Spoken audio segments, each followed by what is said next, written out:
Did you know that traditional feta cheese isn't made from cow's milk, but from sheep's milk? In this video, we'll walk through the step-by-step process, or at least my version of the process. I've never made feta before, but I decided I wanted to make a Greek salad for Easter. And what is a Greek salad without feta? Here's how it went. Okay, so let's get started. So the night before I decided to make this, I separated off one of my ewes from her lambs. I milked her about 10 hours later and then let her back in with her lambs. She gave me just under a half a gallon of milk, and then I milked another ewe and she gave me a little over a quart. I added in another quart from the night before, so I started with a total of 1 gallon of milk. 3 quarts were still warm from the ewes and 1 quart was cold from the fridge. I heated the milk up over a medium flame to 88 degrees. Next, I added 4 ounces of clabber and mixed it in, then covered it and let it culture for 1 hour.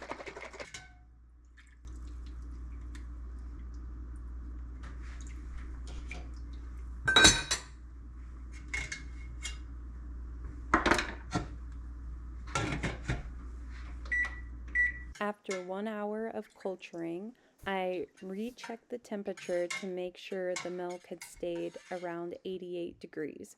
My house was really cool on this day, so when I checked it, it had actually cooled off a little bit. So I went ahead and turned the burner back on and brought it back up to 88 degrees before adding my rennet.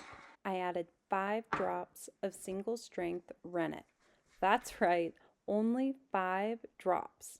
I stirred for about 30 seconds and then tried to stop the movement of the milk before covering the pot and letting it rest for 45 minutes. After 45 minutes, I checked for a clean break and success!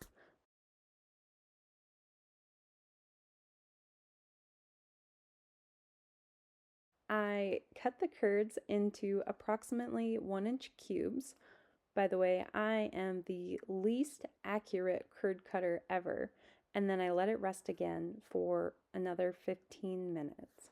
After the 15-minute rest, I began gently stirring the curds with my hand.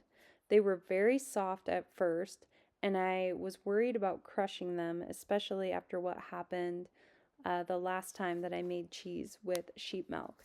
Now keep in mind that was frozen sheep milk and that was a Colby cheese. If you haven't seen that video, I will link to it right up here if you want to check it out. Anyway, they were very soft at first and I was worried about crushing them, but they firmed up quickly. I stirred for 20 minutes and turned the heat off and on to maintain the temperature around 88 degrees. Now, more so than just stirring, what I was doing was reaching my hand down under the curds and pulling them up from the bottom, bringing them up to the top, and looking for any great big curds. And then I would just kind of split those with my fingers to get them all about the same size. One thing to remember is don't forget to chase out curds hiding out behind your thermometer. Trust me, it happens and then they get kind of cooked and it's not good. So make sure that you're checking specifically there because they'll hide out there even if you're stirring them around. After my 20 minutes of stirring, I let the curds settle to the bottom of the pot for 5 minutes. And then I removed the whey down to the level of the curds. So I just take a little sieve and set it down in the pot, and then that way I can pull the whey off without worrying about getting any stray curds in there. After I pulled the whey off, I poured the curds into a cheesecloth lined colander and then I hung them from one of my cupboards, and that was right about at noon. The recipe that I was loosely following says to let the curds hang for 12 hours, but since it was the middle of the day, I only let them hang for about 8 hours. Also, the recipe recommends the room temperature to be around 72 degrees it wasn't that warm in my house that day. It was cool, maybe only 66 degrees. So I'm guessing that there will be less acid development and the cheese will just be slightly less tangy, but it'll be perfectly fine. After 8 hours, I removed the cheese from the cloth and I sliced it into approximately 1-inch slices. I sprinkled 2 tablespoons of salt on the curds and rubbed it in to all sides before packing the curds into a container. Keep in mind, salt it to your preference. I didn't think that it was too salty, mostly because I know feta is supposed to be really salty. One of my daughters thought it was a little salty, and my husband's pretty sensitive to salt, so just bear that in mind to salt to your family's preferences. Okay, so I sprinkled the 2 tablespoons of salt on the curds and I rubbed it into all sides, and then I packed the curds into a container.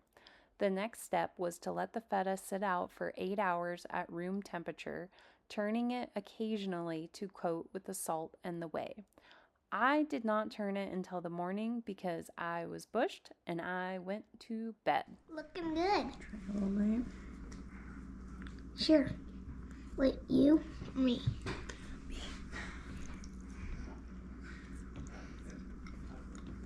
Hey, I want to fight. It's pretty salty because I just surface salted it. Really? Okay. I'm salty but good. The next morning, I flipped all the slabs. A small amount of brine had pooled in the container. From here, I had a couple different options. I could use the fresh feta right away, or I could put it in the fridge. I could put the feta in a brine and let sit at room temperature for another 8 hours and then age, or finally, I could age and store the feta in oil. I chose to let the feta sit out at room temp for another 8 hours. Then I pulled out the amount of feta I needed for my Easter recipe and left that in the brine and put it in our garage fridge. The remaining feta I put in a dry container and stored it in our house fridge for fresh eating. I removed the brine so it didn't get too salty.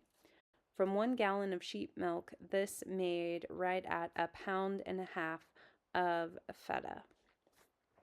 And just a little side note here, every cheese making book that you look at, every video, recipe online, they're all going to have slightly different measurements and different techniques, which makes it frustrating for someone who has never made it before. What technique are you supposed to use? What recipe are you supposed to follow? And I guess the takeaway I'm trying to tell you about here is there is no one right way to make it. At least that is the way I am choosing to look at it. I think all we can do is try one method, take scrupulous notes, and then based on the results, adjust for next time. Was it a success? Honestly, I'm surprised by how well it turned out.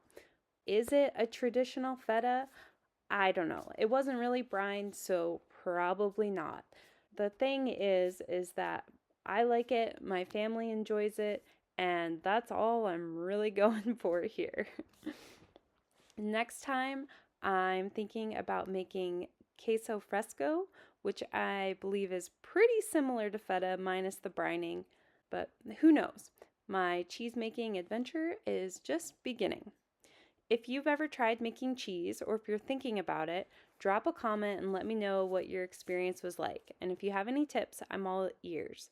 Thanks for watching, and I'll catch you in the next adventure. Tell me what you think.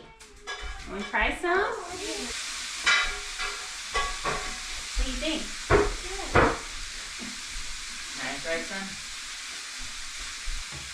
This is really good. This is really good.